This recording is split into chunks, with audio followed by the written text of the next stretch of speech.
और इन्होंने इसको नहीं शुरू किया तो आदरणीय अशोक गहलोत साहब ने राजस्थान गई तो कांग्रेस पार्टी के सम्माननीय हमारे नेता राहुल गांधी ने उस संविधान को लेकर पूरे हुए कुचले हुए दलित व्यक्ति को टिकट देकर अगर मौका दे सकती है तो वो एक सिर्फ कांग्रेस पार्टी हो सकती है। बात कही और यहाँ उपस्थित सभी पूजा के योग बुजुर्गों, पूजा के योग मेरी माताएं बहनें, युवा शक्ति और पत्रकार बंधु, हाल तो यही है कि प्रदेश के अंदर ये लग ही नहीं रहा कि सरकार चल रही है। सरकार नाम की चीज तो कहीं नजर आती नहीं। जो भी काम आज की तारीख में चल रहे हैं वो हमारी पुरानी सरकार, कांग्रेस सरकार के समय में जो काम सैंक्शन थे सारे काम वही चल रहे हैं। नया कोई काम मैं चैलेंज करता हूं यहां अगर इस सरकार ने शुरू किया। ईआरसीपी के नाम पे लोग राजनीति करते हैं, बड़ी बड़ी बातें करते हैं। ईआरसीपी की जरूरत दौसा के लोगों को भी है, 13 जिले हैं उसके अंदर। वसुंधरा जी ने स्कीम बनाई थी, अशोक गहलोत जी ने उसको आगे बढ़ाने का काम किया और 10 साल तक इसी बीजेपी की सरकार ने, जहां 25 के 25 सांसद राजस्थान से इनके हो, जल शक्ति मंत्री इनका हो, और उसको रोकने का काम इन लोगों ने किया। और इन्होंने इसको नहीं शुरू किया तो आदरणीय अशोक गहलोत साहब ने राजस्थान सरकार के बजट से इस योजना का शुभारंभ किया। 13,000 करोड़ रुपए इसके मंजूर किए। ईसरदार नवनेरा बांध का निर्माण किया। आज जो मुख्यमंत्री हेलीकॉप्टर लेके जिस बांध का निरीक्षण कर रहे हैं ना, वो बांध हम लोगों ने बनाया है। ये मुख्यमंत्री जी को पता चलना चाहिए। वो जो हवाई बातें चल रही हैं, आज गरीब को किट मिलता था राशन का, वो इन लोगों ने बंद कर दिया। चिरंजीवी योजना का गला घोट दिया। बात तो बहुत बड़ी कर रहे हैं लेकिन हालत इनकी है कि पेंशन तक नहीं दे पा रहे हैं, पेंशन नहीं दे पा रहे हैं, बेरोजगारी भत्ता नहीं, स्कॉलरशिप नहीं। प्रदेश के हालत क्या है? रोजाना 27 दलितों के साथ एट्रोसिटी के केस और 19 हमारी माताओं बहनों के साथ रेप बलात्कार की घटनाएं इस राजस्थान के अंदर हो रही है। अब बोलिए, नहीं सहेगा राजस्थान। अब बोलिए ना, बोलते क्यों नहीं हो? झूठ बोलना और जमीन में सोने का कोई आंकड़ा नहीं है भाई।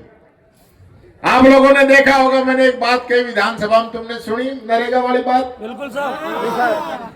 मुख्यमंत्री जी, हमारे मुख्यमंत्री ये कह रहे हैं कि जब मैं नरेगा चली उस समय मैं सरपंच साहब, मैंने इतना काम किया कि लोग मेरे पास पूछते थे दूसरे सरपंच कि तुमने इतना काम कैसे कर दिया। तो मैंने कही भला आदमी, जब नरेगा थी, जब तू सरपंच ना तो तुझसे पहले रहे। इतनी झूठ बोलने वाले लोग, ऐसे लोग हैं ये। कल वहां रामगढ़ में गए कैंडिडेट का फार्म भरवाने। कैंडिडेट का नाम तो खुशवंत और 3 बार जसवंत जसवंत जसवंत मंच पे करता। जब पीछे वालों ने पर्ची दी तब बोला खुशवंत। बिना पर्ची के ये लोग चल नहीं सकते। कल रामगढ़ में एक बात कह के दौसा में भी कही होगी कि कांग्रेस जो है भ्रष्टाचार की जननी है। मैं पूछता हूं मुख्यमंत्री जी से, अगर कांग्रेस भ्रष्टाचार की जननी है तो जिस पार्टी का राष्ट्रीय अध्यक्ष, भारतीय जनता पार्टी का राष्ट्रीय अध्यक्ष पैसे लेते हुआ पकड़ा जाए तो तुम तो जननी के भी नानी दादी सब हो गई हो। दूसरों पे पत्थर फेंकने से पहले खुद का कांच का मकान भी आदमी को देख लेना चाहिए।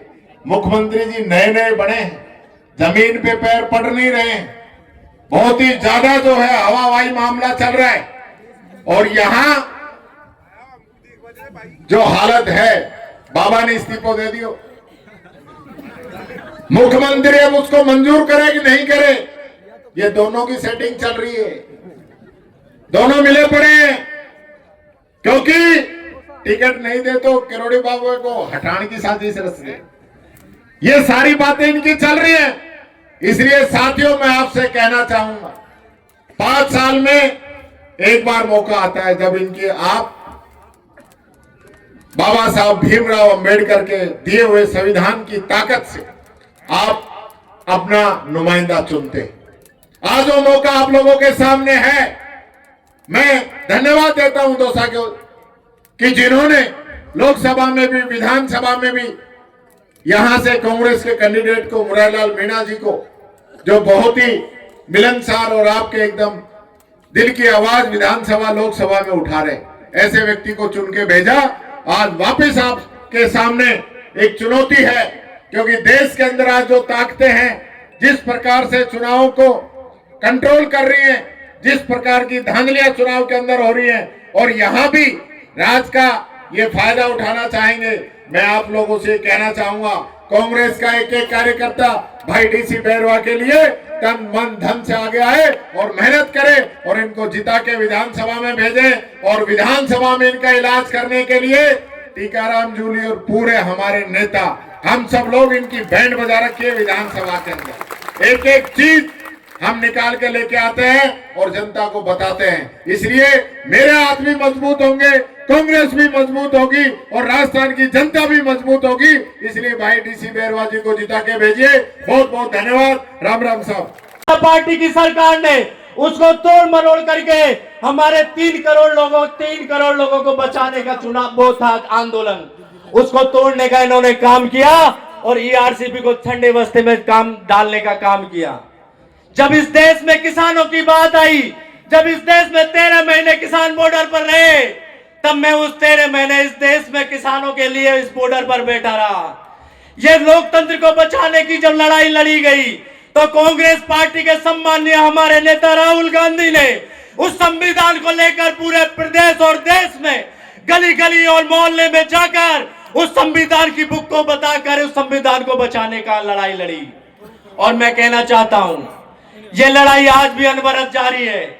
ये लड़ाई संविधान को बचाने की लड़ाई है, और संविधान को बचाने का काम सिर्फ कांग्रेस पार्टी कर सकती है, जो हमारी इस जनरल सीट पर भी एक दबे हुए कुचले हुए दलित व्यक्ति को टिकट देकर अगर मौका दे सकती है, तो वो एक सिर्फ कांग्रेस पार्टी हो सकती है। मैं आपसे कहना चाहता हूं, ये दौसा की भूमि, ये सामाजिक सौहार्द की भूमि है। ये जब राजेश पायलट यहां हुआ करते थे, गुजर मीणा सारी जातों में भाईचारा हुआ करता था। लेकिन फिर बीच में क्या हुआ, फिर आए सचिन पायलट साहब, फिर गुजर मीणा सबको एक करने का काम किया। फिर सम्माननीय मुरारीलाल जी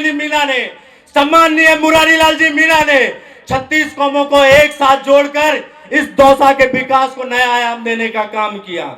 अब चुनाव है हमारे डीसी बैरवा जी का। यह चुनाव डीसी बैरवा नहीं लड़ रहा, यह चुनाव खुद मुरारीलाल मीणा जी लड़ रहे हैं। यह चुनाव दौसा का हर वो व्यक्ति लड़ रहा है जो कांग्रेस पार्टी की दरी बिछाने का काम किया है। क्योंकि मेरे युवा साथी यहाँ घनी संख्या में आए, मैं आपसे कहना चाहता हूं, आज डीसी बैरवा जी का नंबर अगर आ सकता है तो कल आपका भी नंबर आ सकता है। इसलिए हिम्मत करके आपको ये चुनाव लड़ना होगा। और मैं आपसे कहना चाहता हूं, भारतीय जनता पार्टी हमेशा झूठ बोलने का काम करती है, हमेशा भाई को भाई से लड़ाने का काम करती है, जातियों को जाति से लड़ाने का काम करती है, हिंदू को मुसलमान से लड़ाने का काम करती है, दलित को, पिछड़ों को, आदिवासी को, अल्पसंख्यक को हमेशा लड़ने का काम करती है। भारतीय जनता पार्टी हमेशा बांटने का काम करती है। कांग्रेस पार्टी हमेशा देश को बचाने का, लोकतंत्र को बचाने का, संविधान को बचाने का काम करती है। तय आपको करना है, तय यहाँ की जनता को करना है कि यह कांग्रेस पार्टी के पक्ष में मतदान करती है, देश को जोड़ने का काम करना चाहती है, देश को बचाने का काम करना चाहती है, संविधान को बचाने का काम करना चाहती है, या भाई से भाई को लड़ाने का काम करती है। ये दौसा की जनता तय करेगी। मैं आपसे फिर एक बात कहना चाहता हूं, इस मुल्क में है आवाजें दो, इस मुल्क में है आवाजें दो, एक उनकी एक हमारी। वो कहते हैं खून बहे तो बहने दो, हम कहते हैं जियो और जीने दो। वो कहते हैं तीर रहे तलवार रहे, हम कहते हैं भाई भाई में प्यार रहे। आप सबसे एक बार पुनः इस विशाल नामांकन रैली में दूर दराज से पधारे, दौसा के कोने कोने से पधारे समस्त कार्यकर्तागण, माता बहनें, बुजुर्ग, युवा साथियों, आपसे निवेदन करना चाहता हूं, मुरारीलाल जी के नाम पर सचिन पायलट और सम्मानीय अशोक गहलोत के नाम पर आने वाली 13 तारीख को एक एक वोट कांग्रेस के पक्ष में डालकर हमारे दो प्रिय प्रत्याशी भाई डीसी बैरवा जी को राजस्थान विधानसभा भेजने का काम करेंगे। जय हिंद, जय भारत, राम राम।